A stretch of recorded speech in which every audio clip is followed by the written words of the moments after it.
Hi, everyone. Thank you for your patience. Good evening and welcome to the Billy Wilder Theater. I'm Claudia Bester. I'm the Director of Public Programs here at the Hammer Museum, and we're really delighted that you all join us for tonight's special screening of Rabbit in the Moon. Tonight's screening is held in conjunction with our new exhibition, Refashioning, CFGNY and Wataru Tominaga. This exhibition presents two project spaces from the transdisciplinary artists and fashion designers of the collective CFGNY and the Japanese artist, textile designer, and fashion designer Wataru Tominaga. The exhibition examines the ways these two practices challenge preconceived notions of gender and identity and Asian aesthetics. The exhibition is open daily from 11 a.m. to 6 p.m., except for Mondays, and admission is free. We have two more programs in conjunction with this exhibition that we hope you'll join us for, including an after-hours tour led by LACMA's curator of costumes and textiles, Sharon Takeda. That's on Wednesday, July 24th. And we're also having a panel plus a fashion show with the folks from CFGNY on Tuesday, July 30th. So I hope you might join us and come back to the Hammer for some of those. So on to tonight's film. This evening, we're really honored to present the 1999 documentary Rabbit in the Moon. It's a compelling documentary memoir that traces the stories of some of the over 125,000 American citizens of Japanese descent who were incarcerated by the US government during World War II, including two very young girls, Emiko and Chizuko Omori, along with their whole family. In the early 1990s, the adult Emiko Omori began a 7-year project on the effects of the World War II incarceration of the Japanese American community, and Rabbit in the Moon is the result. The film was written, directed, filmed, and narrated by Emiko, and co-produced with her sister Chizuko, who's a Seattle writer who was also involved in the campaign to pass the 1988 Civil Liberties Act, which finally granted some form of reparations to Japanese Americans for their incarceration. And she's been involved in a couple of US Supreme Court cases, and maybe we'll get to hear a little more about that later. Rabbit in the Moon won the Best Documentary Cinematography Award at the 1999 Sundance Film Festival and an Emmy Award for Outstanding Historical Programming after it was broadcast on PBS that same year. So tonight we'll hear a little bit about the film from Emiko and Chizuko Omori before it starts, and then after the screening we'll have a brief audience Q&A with them as well. And after the Q&A we'll have a chance to continue the conversation over some light refreshments in the Hammer Courtyard. So now please join me in giving a very warm welcome to Emiko and Chizuko Omori.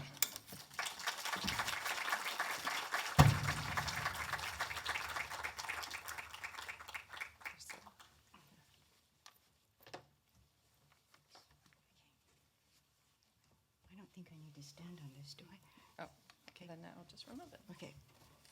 Yeah. This is my sister Chizuko. I'm Emiko, and we just want to thank you all for coming tonight to see this movie that we made 25 years ago, and we're so proud that it's still, well, I like to call it, hopping along since, it's called Rabbit in the Moon.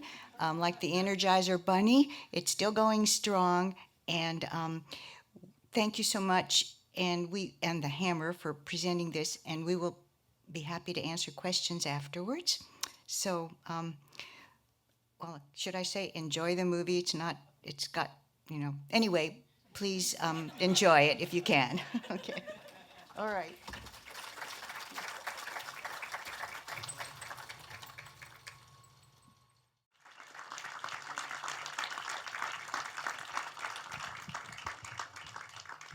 Thank you so much, Emiko and Chizuko, for making this film, and it's such an important film.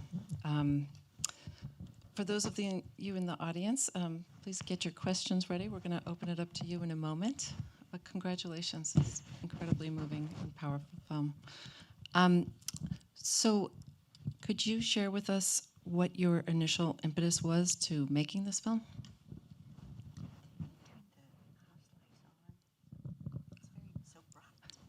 I'm not sure. Can we get the house lights on the audience? I think that might be as high up as they go. They're sort of dim bulbs. Right. Sorry. Maybe better if you look this way. Oh. So tell us about the start of why you decided to make the film.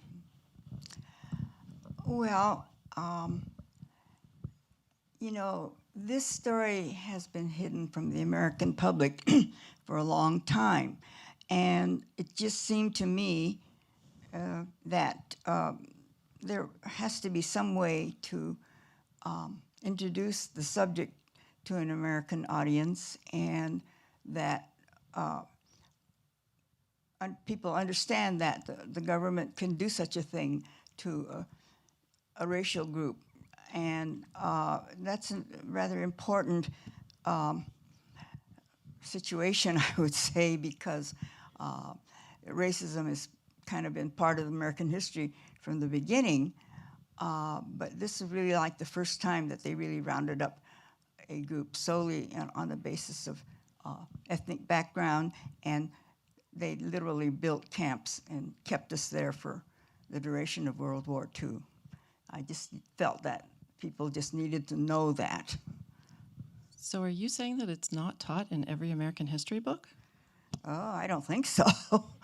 uh, it's not that there's not a lot of material out there. There is, you know, but I don't know. Somehow it just doesn't seem to stick with the American public.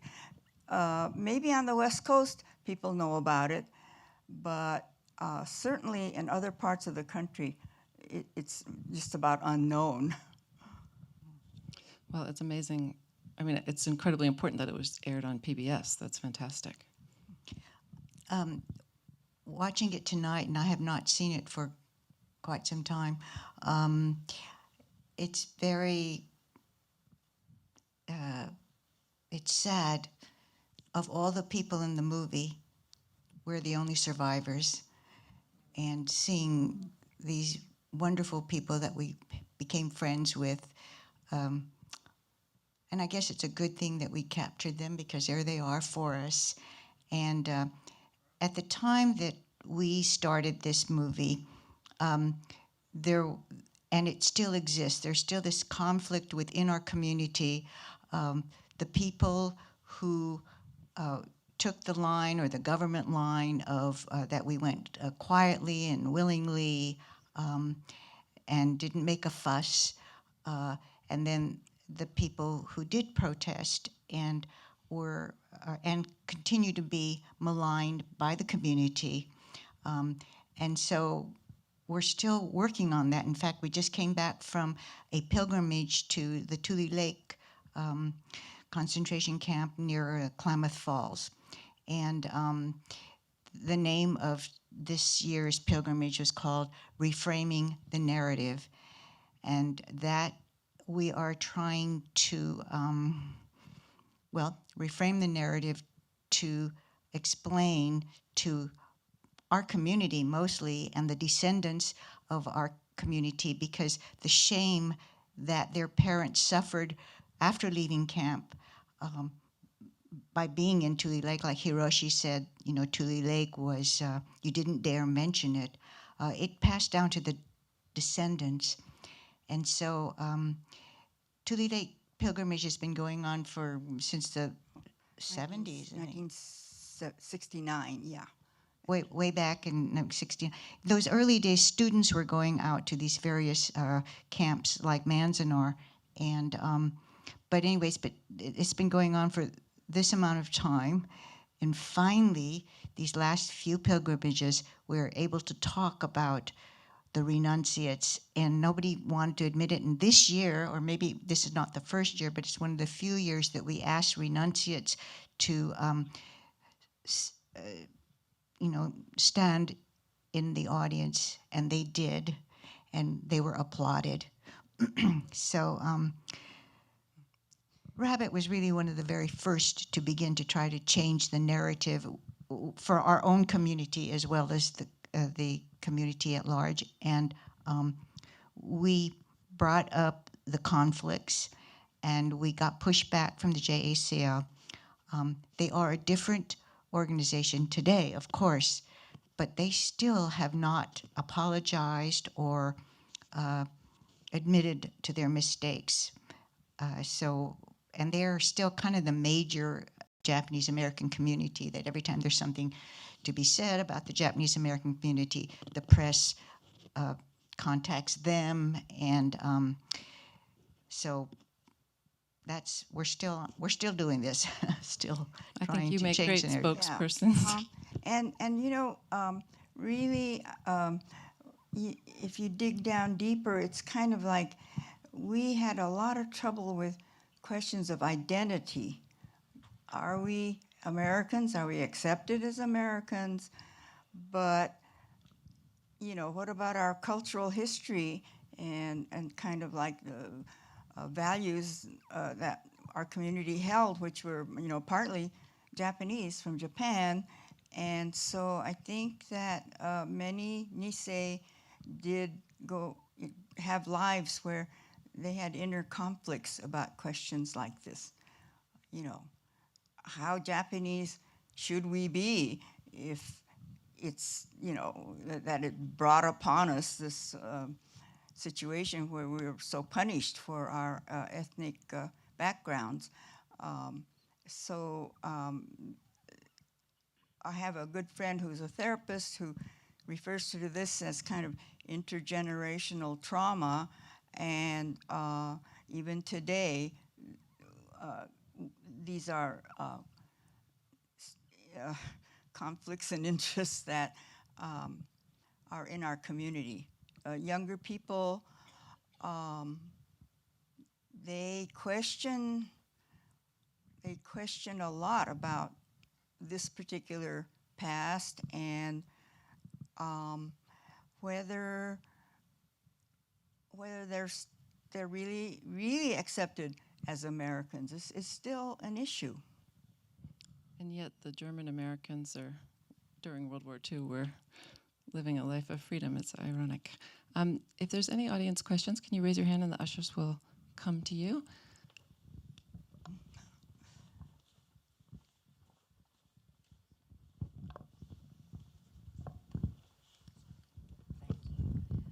Thank you so much. Thank you to the Hammer for putting this on, and thank you to you both for doing this.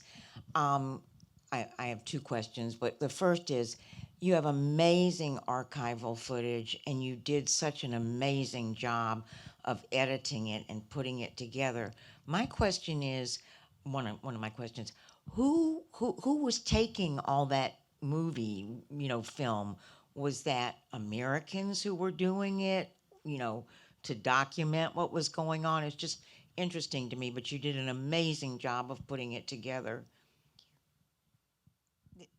Okay. The one of the reasons that I left things in called slates, that's like a little identification thing in front of the in front of a scene, like inside the barracks. I wanted to alert the audience that these were taken by the government, so it's the happy family. There are also, and of course, there's a lot of propaganda footage by the government, um, and then later on, at the Japanese American National Museum here in Los Angeles, they were given by various families movies that were taken in the camps. So there's some home movie stuff in there. I think you can tell the difference. That was another thing I was trying to kind of, it's a subtle thing there, that the difference between what the government was trying to show and what was really being felt and seen by the inmates. So one of the parts where the buses arrive, and we got the government version of the narration to that footage, and then I tried to put then the narration of the actual people. And because I was a child, of course, and looking at a lot of that government movies at the archives, you might have noticed that at a certain point I did a still frame of the little boy that looks at the camera. Of all the footage that the government took, only the children looked directly at the camera. And I felt that was a comment that the children questioned what was going on, whereas the adults were told. I mean, I think they were directed to by the whoever was shooting the footage. And now there's a lot more stuff available. Although when we went to the archives, we found that there were boxes and boxes and boxes of photographs taken by government photographers, and it was mostly baseball games and picnics and things like that. And now when I see documentaries being made now, there's some like other wonderful archival stuff. So it's all there. I You just have had to one other question. You started out saying an oil drum was filled with stones that had these markings or Japanese characters, and if you could just say what that was. Well, that was an oil drum that was uncovered by a homesteader, who got government land to after the war, and on the piece of property that he bought, his tractor ran into this oil drum that had been buried, and so it was considered a kind of a mystery at the beginning, like what are these and who actually put them together. And it's been determined now that they are Buddhist sutras, and it's religious. Anyway, we heard or saw references to these stones by some scholars. This farmer kept the drum, and actually he acquired a barrack, so the barrack was being used as a storage and garage and barn. And when we went up there, he said, "Yes, I have this drum." And we went. He took us to the drum and said, "Please take some." So we each had a handful of these rocks. So anyway, they're historic. Still a bit of a mystery. The drum went to JANM. JANM has them now, and Japanese American, the Japanese American National Museum. yeah, in Los Angeles here, yeah. But They- they were found in Wyoming. Yeah, they were bringing down a barrack from Heart Mountain, Wyoming, and before the current building was built, they reconstructed that barrack right in Los Angeles, and I thought they should have left it. It was so startling to be driving, and then you come across this barrack.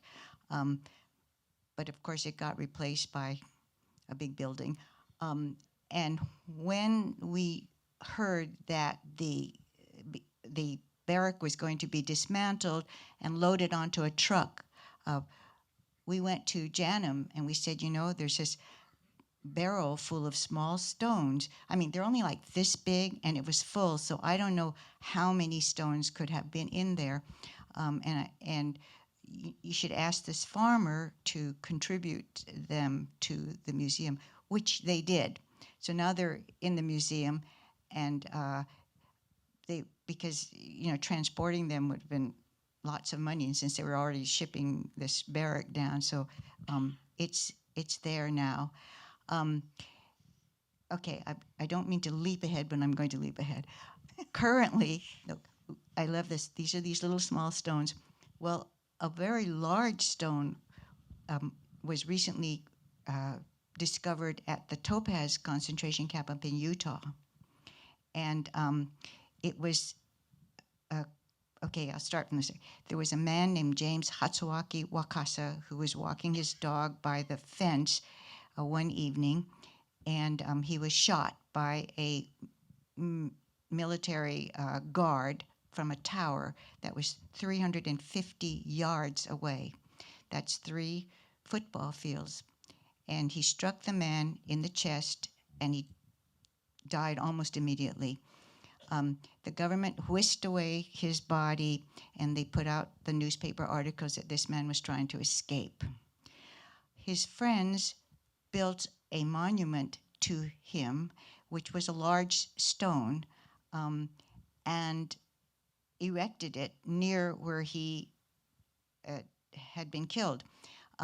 Meanwhile, the camp inmates wanted to hold a funeral near where he was killed, but the government would not allow that. They were able to hold a funeral for over 2,000 inmates came. And this murder, of course, sent a chill throughout the camps. Then his friends erected this monument. The government saw it and said it needed to be destroyed. So the inmates destroyed it. That's what they told the administration. Our friend Nancy Ukai, who is doing research about this murder because her family was in Topaz, Bay Area people, that is San Francisco Bay Area people, were taken to Topaz, and we're kind of just finding this out. People didn't talk much about the camps, except in her case, her mother occasionally would talk about this murder that happened. So Nancy was researching at the National Archive and found a hand-drawn map of the exact site of the killing, done by an inmate one day after the murder. Two archaeologists, and then Nancy published it on her website called 50 Objects, which takes objects found in and around camp and tells a story about each of these objects. And she wrote, this one was called of like the demolished object or the missing monument. I've forgotten exactly what the title was. Anyway, this was during the time of COVID. This is 2021. Two archaeologists who worked at the Manzanar Center read it, got in their car, and drove up to the Utah camp. They had been there, of course, before. They'd done site surveys and all that. And they just followed the directions on the map and found what they thought was the top of this monument. And it was buried, right? Because to hide it, or so what had happened was, in defiance of the orders to destroy it, they had buried it. And one of the archaeologists, Mary Farrell, she wrote this wonderful article about, gosh, I can't remember the name of it, but she feels, my sister and I don't quite agree on this, I feel that they left some of it showing so that we would find it. And so, of course, we were all excited and overjoyed that it was still there. And there were meetings with the National Park people, with archaeologists, with historians, people from the Topaz Museum board, and historians and survivors or descendants of Topaz. And there were these meetings about deciding what to do with it, and the archaeologist said, well, we should just leave it there until we can, figure out what to do about it. 8 months later, and there had been 2 offers of money to do a proper archaeological dig. 8 months later, our friend Nancy and this woman who had offered the money got just a little email that said something kind of like, and by the way, we dug up the monument yesterday. And they did it with shovels and a front loader piece of equipment. And we were devastated. And Tell them who dug it up. Tell them who ordered the digging up. oh yeah, it was ordered by the then the director of the museum, Jane Beckwith. And so right now we're in a battle to reclaim that stone, to bring it to perhaps a museum here, if we could, in Los Angeles, so that more people could see it. But it has caused yet another conflict within our community. For those of who think we're just making a big fuss over nothing, but the bigger picture is like, who gets to tell our history? And we don't feel that this woman is qualified to tell the history properly. I'm not saying it's a racial issue, but she is not Japanese. And if she could not understand what the meaning of a stone and to erected, because we feel that that stone represents not just James Wakas's death, but all the deaths that happened in that camp, including the soldiers that left that camp that were killed in the war, and all the people that died in the camps. And 8 were killed by the military in the camps. And so we are now going around trying to commemorate the 8 people who were killed by the military. This sort of crazy art project that we're doing. Anyway, that's kind Did of. Jane Beckwith work for the National Park Service? I'm sorry? Did Jane Beckwith work for the No. National Park Service? Topaz is a nonprofit, and it there's a little museum in the town of Delta, and then they have managed to buy the entire camp site. But it was done with donations from our community and some National Park Service money, and so we're not wanting to destroy the museum, but we just want to be sure that our history is told correctly. And in order to do that, we members of the community, and particularly the survivors and descendants of Topaz, ought to have a say in what happens there.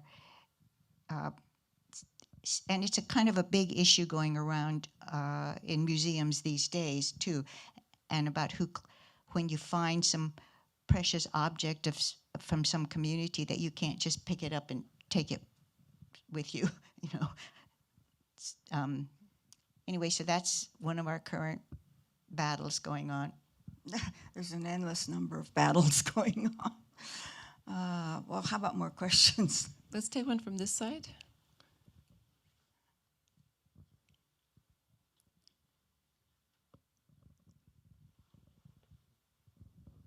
Hi, I wonder what kind of reception the Japanese people got when they returned from the camps, both in the United States and I guess a few people actually returned to Japan. I wonder what kind of reception they got there. You know, there are all these individual stories. Some had neighbors who literally helped them by, you know, keeping the farms going or protecting their property and all. And of course, they were immediately welcomed back. Other people, you know, their houses were shot into, and efforts were made to not allow them to return. Many West Coast cities and such, I think like in Seattle, Dave Beck, who was head of some union up there, declared that if they came back, you know, we'd hang them all on the lamp posts, and lots of hostility. The ones who did go to Japan also faced hostility because people were starving in Japan, and it was as though, more mouths to feed, and they just were not accepted as Japanese. You know, they were Americans, and so they often had a hard time too. Many of them worked for Americans because they spoke English, so they worked for the Army and whatnot. But it was not easy for almost any of us, I'd say. Except that I just went right back into high school and just fitted right back in, as I recall. So it was kind of odd, but that was my experience. The housing was very hard, and well, when we finished this movie, we knew there were like 120,000 stories out there. This was like one or a few of them, and there's needed to be another documentary made precisely about that, about what happened after camp, both here in the United States and in Japan, because those are pretty harrowing stories as well. as Jesus said, people were not welcome back. And in this book that our friend of ours just finished writing called The Poet and the Silk Girl, they had been married just before camp, and they had all these wedding gifts and things that they had stored. And when they came back, of course, it had all been looted. There were churches and other facilities where you could store things, and most of those things had been looted. And if people had been staying in their homes and they were trying to get them back, they were generally not well kept. When the war began, we were asked as farmers, because we come from a farm family, to plant crops for the war effort. So we planted crops right before they were to be harvested when we were taken away. And so other people profited from the crops that we had planted. Everything about it was just unfair. There was a time when you could move a certain distance away out of the military zones that they had delineated, and we have friends who did that. They packed up all their things and moved inland, and then they moved that line further east, and they got picked up as well. There's also a story of a family, I think this was up in Utah, I'm not quite sure which family. They were living there, or can't remember whether they were living there or they had moved there just to get away. And the people in the town were so hostile that they begged to be put into the camp to be safe, and which they were allowed to do. And one irony is Aiko Herzig. She was in a camp in Arkansas, and she's an American citizen. Her sister lived in New York. Her sister was a Japanese citizen, but of course free, and would come to visit Aiko and her family in the camp. Because, for instance, up in Washington State, the Columbia River was the border so if you lived on the east side of the Columbia River, you didn't go to camp. If you lived on the west, you went to camp. So all these things don't make any sense to me. One of the, President Roosevelt, for all of his liberal ideas and stuff, really didn't care about us, the Japanese. And he would say things like, well, if we just put, 3 or 4 Japanese families in each county in the United States, we would just break up the community, and there wouldn't be these groups of, or ghettos of, say, Japanese Americans, so that's the way we will solve our problem. And of course, many families did go east, east of California, let's say, and but eventually most of them came back to the to the coast. Yeah.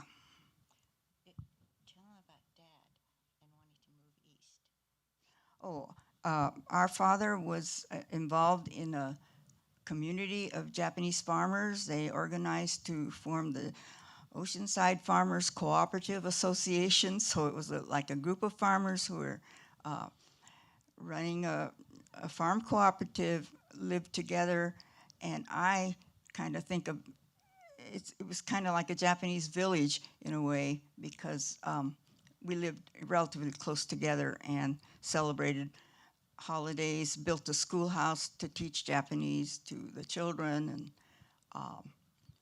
they wanted to move away from, they knew that they couldn't stay, so as a cooperative they tried to find a place to relocate to, and were turned down by everybody. There were ideas about moving to Minnesota, I think, and anyway, nobody wanted them, so that's why we all went into the camp. If you got away early enough off the coast areas, then you didn't have to go into a camp. And in San Francisco, there were lots of people coming to the West to work in the war industry, And in Japantown, it became kind of called Harlem of the West because a lot of black people moved in, and You it. said in San Francisco? I'm sorry. Where did you say that was?